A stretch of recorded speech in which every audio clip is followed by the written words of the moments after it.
chegamos ao quarto tópico da nossa lição. Neste tópico, vamos aprender sobre o tema propriedade. A primeira pergunta: como podemos ver na história do Jardim do Éden o princípio de doar em reconhecimento pela propriedade de Deus?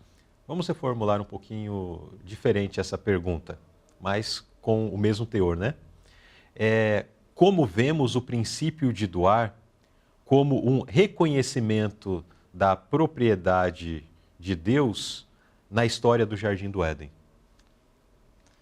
Vamos, Luzilei. Não sei se ficou mais claro, mas a ideia é que nós olhemos a história lá do Jardim do Éden e possamos perceber que o princípio de doar estava inserido nela.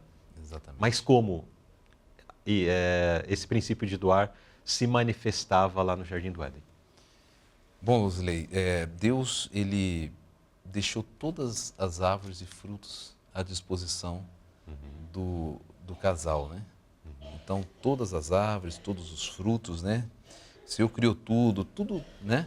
O Senhor colocou para eles de forma generosa, né? Podem comer, só que tem uma, né? Nela não tocar. Nela vocês não podem o quê? Não pode comer. Então, com relação aos dízimos, é da mesma forma. Então, Deus dá 100%, não é isso? Sim. Deus dá tudo para nós. Deus é o provedor de todas as coisas. Tão somente Ele requer que seja lhe devolvido 10%. Então, o princípio é o mesmo, né? Todas as árvores estavam à disposição, mais uma, eles não... Era um teste de fidelidade. Sim. Né? Era um teste de fidelidade para o casal e esse teste está permeado na nossa vida hoje, né? Deus nos dá tudo, né? Ele é o dono de todas as coisas, Ele nos dá tudo, tão somente requer o dízimo. Então, o dízimo nós não devemos tocar, assim como não deveriam ser tocados naquela árvore, não deveria ser comido aquele fruto. Certo. Agora, antigamente, pergunta B, para quem o dízimo era reservado e por quê? Bom, Luzilei, então todas as tribos receberam herança, né? Receberam terra, a terra foi repartida, né? Quando chegaram na nova terra, em Canaã, e a tribo de Levi não sobrou terra para eles, né? A herança deles era outra, era uma herança diferente, né? Então, a herança deles era justamente cuidar das coisas do Senhor, né? Do templo, do serviço do templo. E qual era a herança deles em termos financeiros, né? Em termos de recursos? Como é que eles iriam sobreviver? Então, Deus reservou o dízimo para o sustento dos levitas, né? E esse princípio do dízimo, ele só foi confirmado aí, viu, Luzilei? Mas ele já existia muito antes, né? Nós vemos Foi Abraão, estabelecido né? aí, né? Exatamente. Nós vemos Abraão devolvendo o dízimo. Abraão devolvendo o dízimo, isso dá quase 400 anos entre Abraão devolvendo o dízimo e o povo de Israel se estabelecendo como nação e Deus passando essas instruções aqui em Deuteronômios e Números, conforme nós temos os textos aqui citados.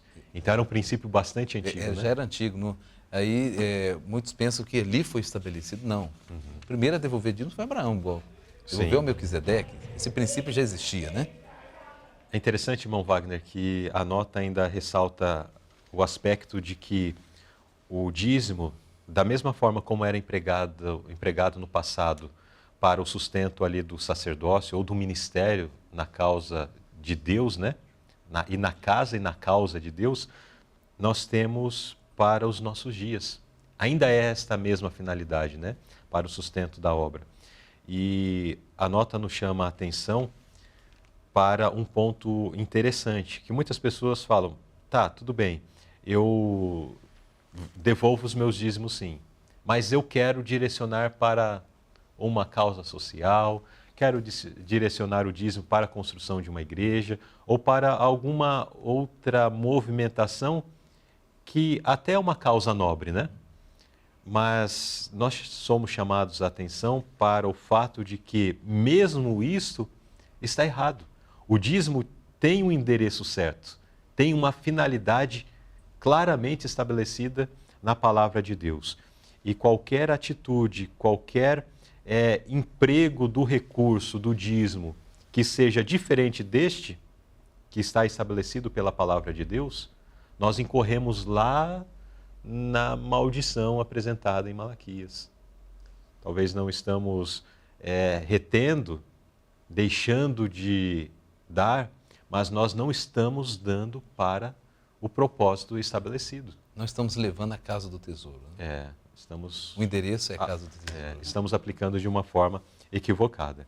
Então, muitos às vezes têm essa ideia, mas não está de acordo com a vontade de Deus, não está de acordo com a palavra de Deus. Então, é necessário uma reforma nesse aspecto e precisamos cumprir com o assim diz o Senhor, porque a bênção acompanha aqueles que cumprem com assim diz o Senhor. Exatamente. Não adianta querermos fazer algumas manobras e, como resultado, também alcançar a bênção de Deus.